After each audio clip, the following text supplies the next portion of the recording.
Hi everyone. कल SBI clerk mains exam है and कल मेरा भी एग्ज़ाम है। तो एग्ज़ाम से पहले कुछ ज़रूरी चीज़ें जो आपको ध्यान रखनी है वो मैं आपको इस वीडियो में बताऊंगी। जो पहली चीज़ आपको ज़रूर ध्यान रखनी है वो है कि आपको अपने सारे इम्पॉर्टेंट डॉक्यूमेंट्स जो एग्ज़ाम के लिए चाहिए वो लेके जाने हैं।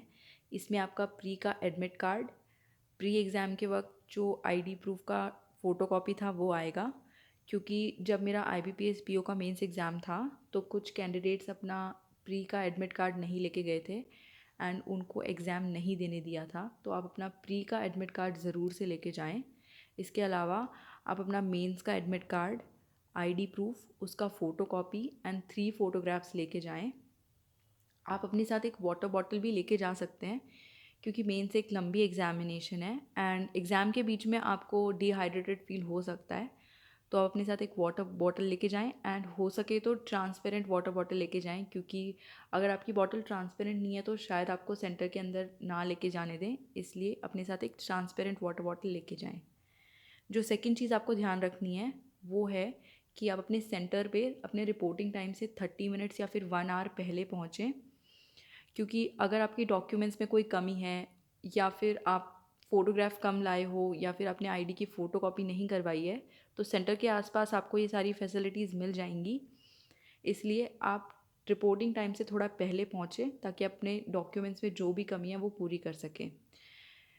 या फिर अगर आप किसी नई जगह पे एग्ज़ाम दे रहे हैं, आपका सेंटर आपके लिए नया है, तो इट्स बेटर कि आप टाइम से थोड़ा पहले निकलें, क्योंकि अगर आपको सेंटर पहुंचने में या सेंटर ढूंढने में थोड़ी प्रॉब्लम होती है तो आप टाइम पर एग्ज़ाम के लिए पहुंच सकें।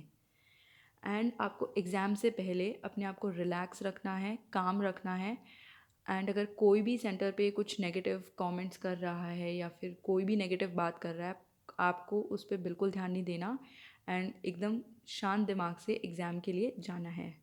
जो तीसरी चीज़ आपको ध्यान रखनी है वो है कि मेंस ऐसी एग्ज़ाम है जिसमें आपको कभी ऐसा फील नहीं होगा कि आप 100% रेडी हैं, आपने 100% सिलेबस कवर कर लिया है, क्योंकि मेंस बहुत मेंस का सिलेबस बहुत ब्रॉड है एंड मेंस बहुत हार्ड लेवल की एग्ज़ाम है। तो आपको ये याद रखना है कि आपने जितनी भी पढ़ाई करी है मेंस के लिए वो इनफ है एंड आप एग्ज़ाम देने के लिए रेडी हो एंड आपने प्री एग्ज़ाम क्लियर किया है एंड आप डिज़र्व करते हो मेंस में बैठना।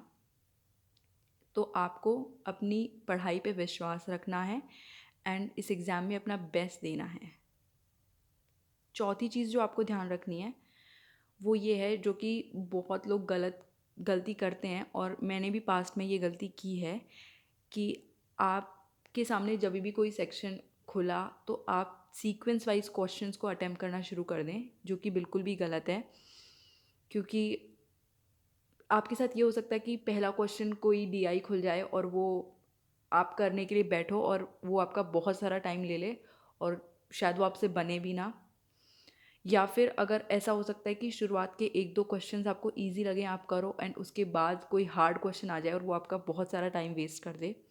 इसलिए आपको सीक्वेंस वाइज क्वेश्चंस कभी भी अटेम्प्ट नहीं करने। जब भी आप किसी सेक्शन में जाते हो आपको पहले पूरा का पूरा सेक्शन, सारे क्वेश्चंस को ब्राउज़ करना है एंड उसके बाद जो जो क्वेश्चंस आपको लगें कि आपको ये अटेम्प्ट करने हैं आप उनको मार्क करो एंड पहले आप सिर्फ वही क्वेश्चंस अटेम्प्ट करो जो बहुत ईजी हैं और छोटे क्वेश्चंस हैं, चाहे वो 4 हो 5 हो।